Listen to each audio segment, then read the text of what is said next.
Innal hamdalillah nahmaduhu wa nasta'inuhu wa nastaghfiruh wa na'udzu billahi min syururi anfusina wa sayyiati a'malina. May yahdihillahu fala mudilla lahu wa may yudlil fala hadiya lahu. Asyhadu an la ilaha illallah wahdahu la syarika lahu wa asyhadu anna Muhammadan abduhu wa rasuluhu la nabiyya ba'dahu. Allahumma shalli wa sallim wa barik ala nabiyyina Muhammadin wa ala alihi wa ashabihi wa man syara ala nahjihil qawimi wa ziyadah wa da'a ila siratil mustaqim ila yaumil qiyamah wa sallama tasliman katsira. Allahumma 'allimna ma yanfa'una wanfa'na bima 'allamtana wa zidna 'ilma wa arinal haqqa haqqan warzuqna ittiba'ah wa arinal batila batila warzuqna ijtinabah. Amma ba'du, ayyuhal muslimun rahimakumullah, usikum wa nafsi bitaqwallahi faqad fazal muttaqun. Qala Allah ta'ala fi kitabil karim, a'udzu billahi minasy syaithanir rajim. Bismillahirrahmanirrahim. Ya ayyuhalladzina amanu ittaqullaha haqqa tuqatih wa la tamutunna illa wa antum muslimun. Shadaqallahul adzim. Puji syukur senantiasa kita panjatkan kehadiran Allah Subhanahu wa taala. Allah yang Maha Pengasih lagi Maha Penyayang, telah menyayangi dan telah mengasihi kita dengan menganugerahkan berbagai macam kenikmatan dalam kehidupan dunia ini. Baik itu nikmat iman, nikmat Islam, nikmat kesehatan, maupun kenikmatan yang sifatnya kebendaan. Semoga nikmat yang telah dianugerahkan oleh Allah Subhanahu wa taala dapat kita syukuri dengan sebaik-baiknya, kita implementasikan dalam satu amaliyah kehidupan yang nyata, dan mudah-mudahan dengan cara demikian Allah akan menambahkan keberkahannya serta menjauhkan diri kita dari orang-orang yang ingkar.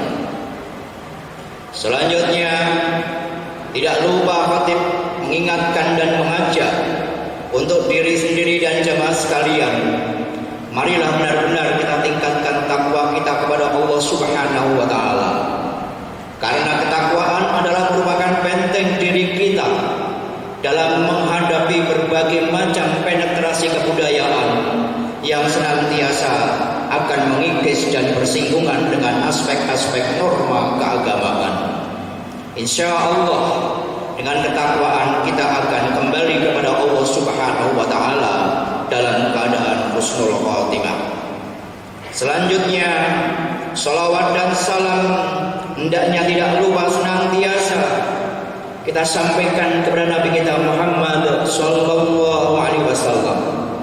Karena Allah Subhanahu wa taala dan para malaikat pun berdoa untuk Rasulullah sallallahu alaihi wasallam, di mana Allah mengucapkan salam, mendoakan salam kepada Rasulullah dengan memberikan kasih sayang, sedangkan malaikat memintakan doa untuk Muhammad sallallahu alaihi wasallam kepada Allah Subhanahu wa taala agar senantiasa diberi keberhasilan dalam melaksanakan dakwah Islamiyah.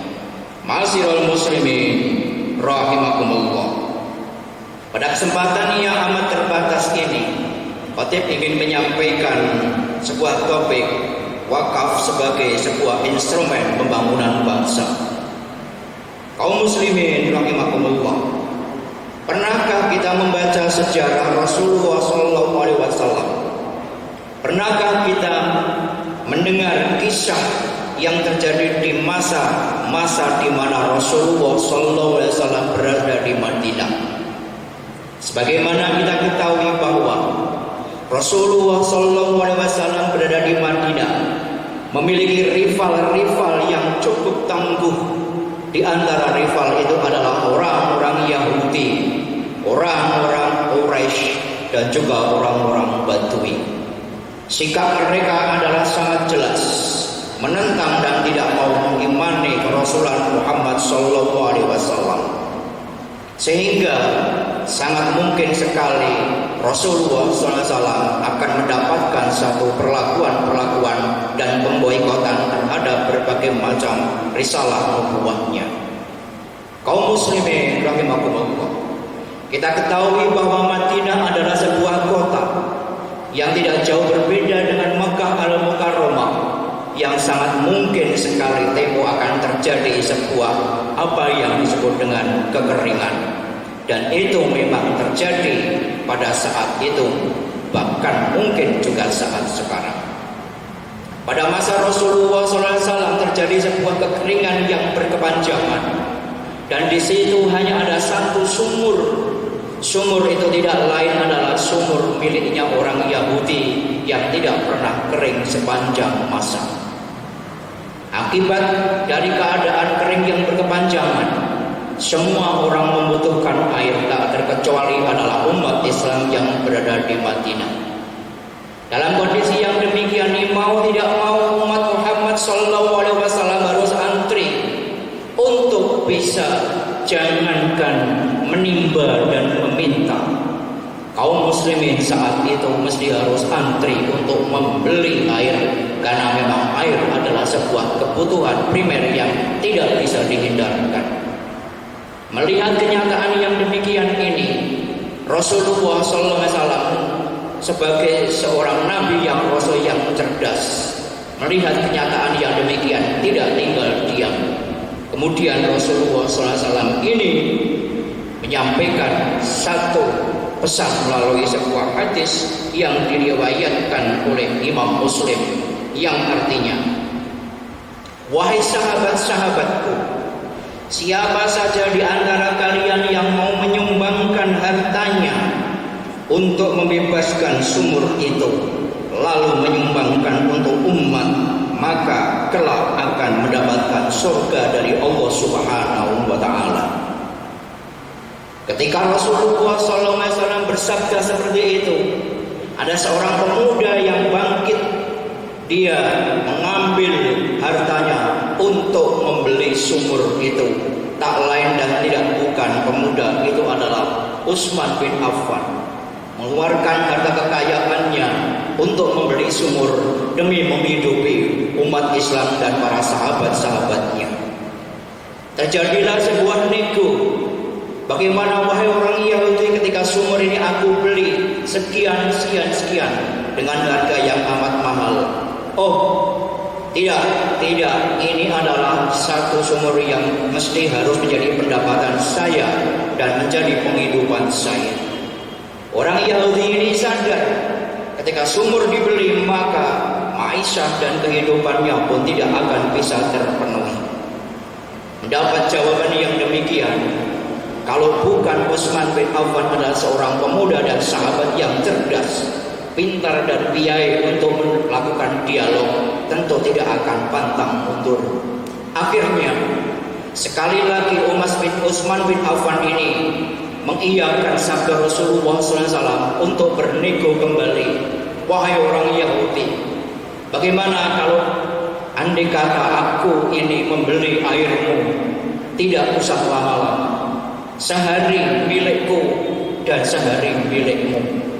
Atas negosiasi dan tawaran itu, akhirnya orang Yahudi pun mengiyakan. Oke, silakan kamu beli sehari untukmu dan satu hari untukku. Ma'asyiral muslimin wa zumratal mu'minin rahimakumullah.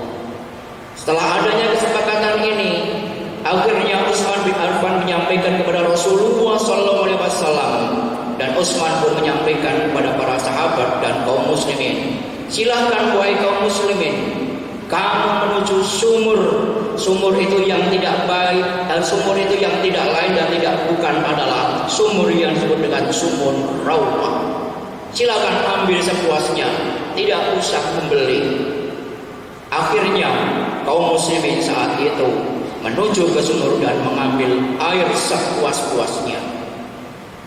Namun Utsman bin Affan berpesan, ingat, kamu mengambil air itu adalah untuk hari ini.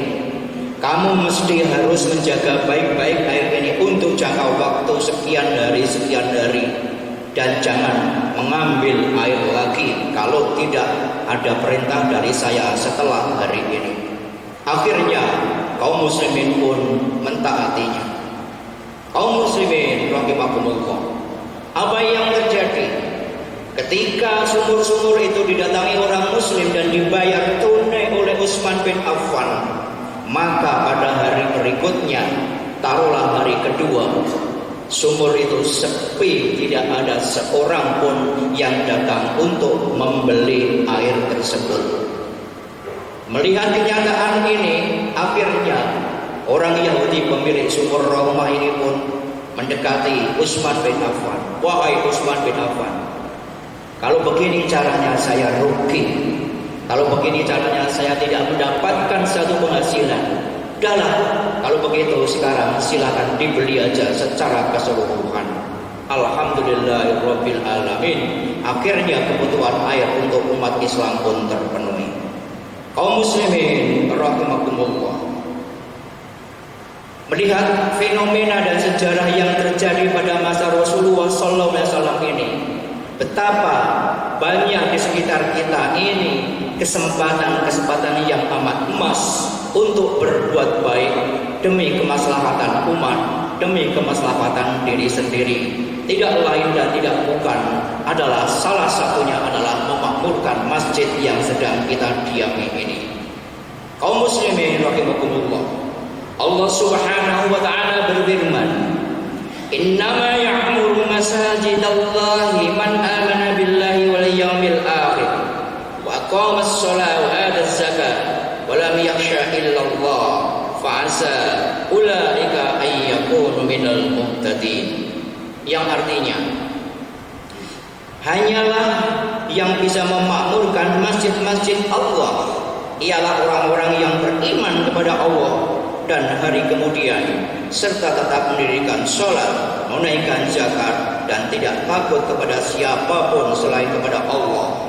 Mereka adalah orang-orang yang termasuk selalu mendapatkan petunjuk dari Allah Subhanahu wa taala. At-Taubah ayat 18. Kaum muslimin rahimakumullah, ayat yang saya bacakan ini menunjukkan besarnya keutamaan untuk berjuang demi kemaslahatan umat, memakmurkan masjid khususnya yang didirikan dan yang ditegakkan dalam fondasi-fondasi keimanan dan keislaman.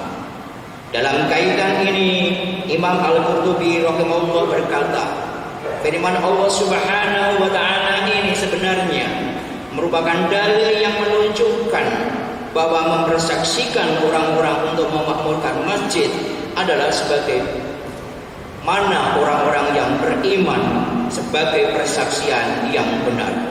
Karena Allah Subhanahu wa taala mengkaitkan keimanan dengan perbuatan yang terpuji. Kaum muslimin rahimakumullah, betapa mulianya, betapa terpujinya perbuatan yang dilakukan oleh Utsman bin Affan dengan membeli sumur. Ketika sekarang kita di sini ada sumur, yang ada adalah masjid, maka masjid ini adalah kesempatan bagi kita untuk berbuat baik kepada sesama. Kita lihat masjid yang sedang kita diami ini adalah masjid kebanggaan kita, yang terus bersolek dan melakukan perbaikan-perbaikan di satu sana dan sini demi kenyamanan kita untuk beribadah kepada Allah Subhanahu wa taala. Karena memakmurkan masjid adalah sebenarnya bisa dilakukan secara substansial, yaitu beribadah di dalam masjid, dan juga bisa dilakukan dengan secara finansial, mengeluarkan sebagian harta kekayaan yang kita miliki untuk mempercantik dan memperindah masjid yang kita diami ini. Menurut kalkulasi, insya Allah masjid yang kita diami ini sudah hampir 60% dilakukan perbaikan-perbaikan di bagian dalam. Dan kita sedang berada di antara tiang-tiang yang sedang menyangga kubah yang berada di tengah. Insya Allah dalam waktu dekat pun masjid ini akan kita perbaiki untuk kamar mandi, perbaikan kubah, pagar, taman hijau dan pelataran untuk dibuat granding sekian rupa yang perkiraannya akan menghabiskan biaya sekitar 1 miliar. Ma'asyiral muslimin rahimakumullah. 1 miliar ini insya Allah akan dipenuhi oleh Allah Subhanahu wa Ta'ala melalui kekayaan-kekayaan yang berada di dalam diri Bapak Ibu sekalian, di saku Bapak Ibu jamaah sekalian masjid yang mulia ini. Kaum muslimin rahimakumullah. Untuk itu, marilah kita contoh apa yang dilakukan oleh Utsman bin Affan dengan membebaskan sumur demi kemaslahatan umat, sehingga umat Islam pun bisa nyaman di dalam beribadah kepada Allah Subhanahu wa Ta'ala. Kaum muslimin rahimakumullah, demikian khutbah yang singkat ini. Mudah-mudahan Allah Subhanahu wa Ta'ala memudahkan pintu hati kita, mempermudah kita dalam mendapatkan rezeki, dan juga menguatkan keimanan kita untuk beribadah kepadanya. Amin ya rabbal alamin. Aqulu qouli hadza astaghfirullahaladzim li wa lakum wa lisairil muslimina wal muslimat fastaghfiru innahu huwal ghafurur rahim.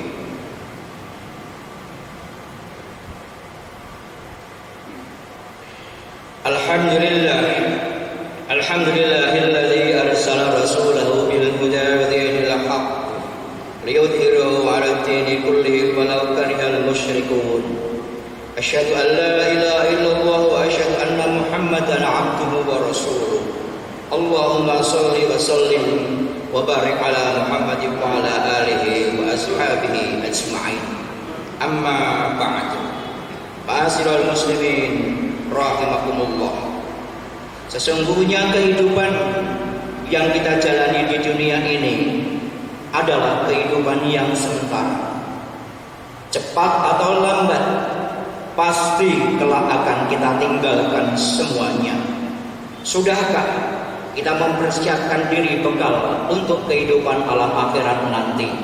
Dan bekal itu tidak lain bukan adalah amalan-amalan yang bisa kita kerjakan di dunia ini.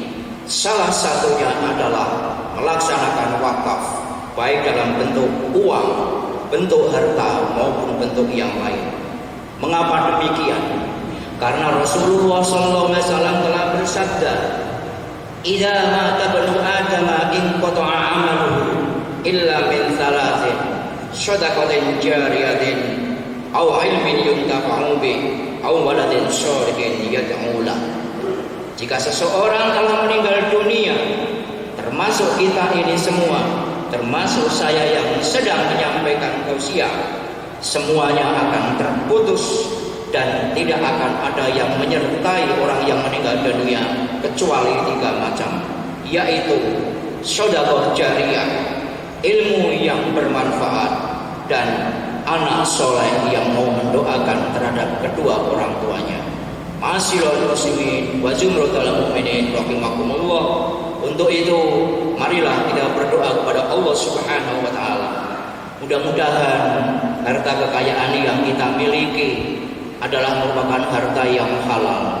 Mari kita sisihkan sebagian untuk kepentingan umat Islam, pembangunan secara fisik maupun non fisik demi memakmurkan masjid yang mulia ini. Mari kita berdoa kepada Allah Subhanahu wa Ta'ala. Mudah-mudahan wabah corona segera diangkat oleh Allah Subhanahu wa Ta'ala. Mari kita berdoa kepada Allah Subhanahu wa Ta'ala. Mudah-mudahan keimanan yang telah tertanam dalam diri kita tetap tertancap dan tertanam dalam diri kita sampai kita menghadap Allah Subhanahu wa Ta'ala. Amin ya rabbal alamin. A'udzu billahi minasyaitonir rajim. Bismillahirrahmanirrahim. Alhamdulillahi rabbil alamin. Hamdan syakirin, hamdan na'imin, hamdan fihi ni'amahu wa yukafiru mazidah. Ya Rabbana lakal hamdu kama yanbaghi li jalali wajhikal karim wa 'azimi sultanik.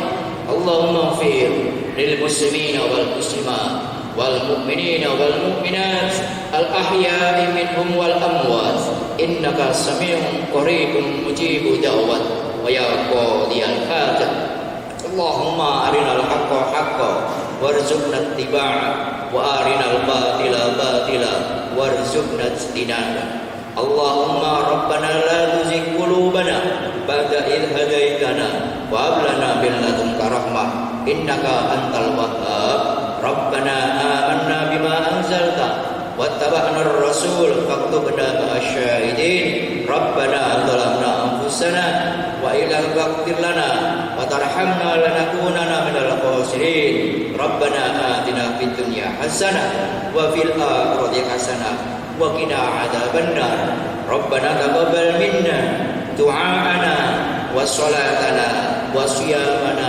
وزكاتنا وصدقاتنا وقيامنا إنك أنت السميع العليم وتب علينا يا مولانا إنك أنت التواب الرحيم وصلى الله على محمد وعلى آله وصحبه أجمعين سبحان ربك رب العزة عما يصفون والسلام على المرسلين والحمد لله رب العالمين السلام عليكم ورحمة الله وبركاته.